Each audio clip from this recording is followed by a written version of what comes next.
RJR ഈ രംഗത്ത് വന്നിട്ട് 50 വർഷം പൂർത്തിയാക്കി എന്നുള്ളത് ചെറിയൊരു കാര്യമല്ല.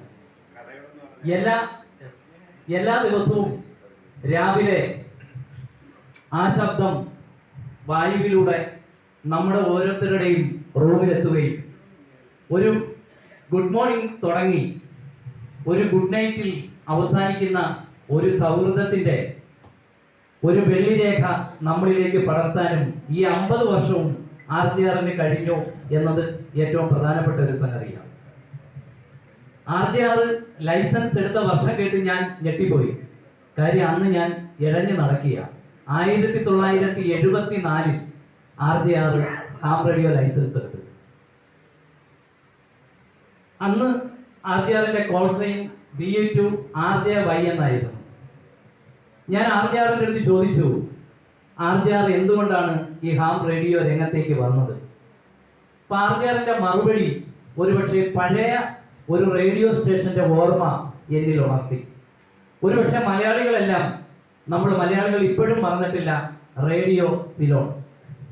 7 മെഗാഹെർട്സിലുള്ള റേഡിയോ ഹാംസിന്റെ അതേ ഫ്രീക്വൻസിക്ക് തൊട്ടടുത്തായി 7200 റേഡിയോ സിലോണിന്റെ മലയാളത്തിലുള്ള ട്രാൻസ്മിഷൻ ഉണ്ട്.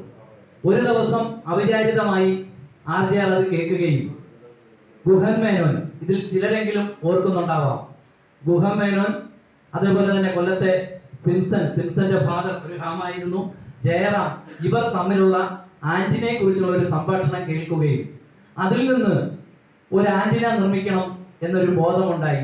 അതിനുശേഷം ഈ ഹാമുകളെ തേടി പിടിച്ച് ആന്റിന നിർമ്മിക്കുകയും സ്വന്തമായി പരീക്ഷ എഴുതി ഹാം റേഡിയോയിലേക്ക് എത്തപ്പെടുകയും ചെയ്തു. അന്ന് മുതൽ ഇന്നോളം എല്ലാ ദിവസവും ഹാം റേഡിയോ ജീവിതത്തിന്റെ ഒരു ദിനം ആദ്യം ലഭിച്ചത്.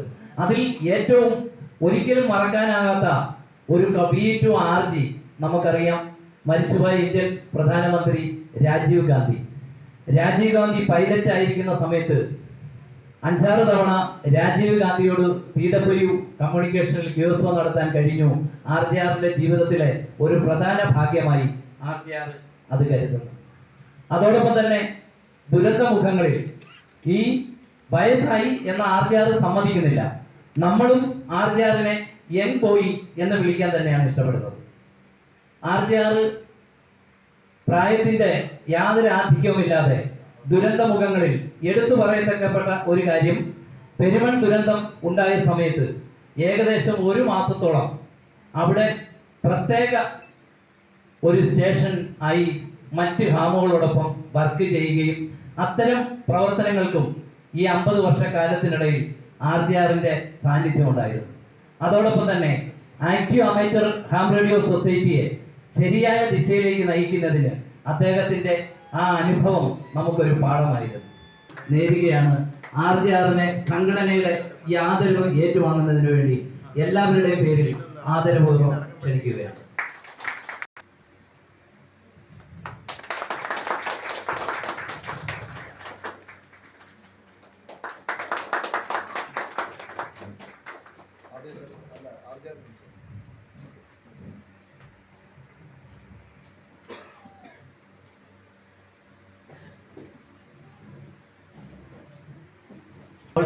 നേടിയെടുത്ത ഹഫീസിനെ സംഘടനയ്ക്ക് വേണ്ടി ആദരവ് അർപ്പിക്കാൻ വേണ്ടി ക്ഷണിക്കുക.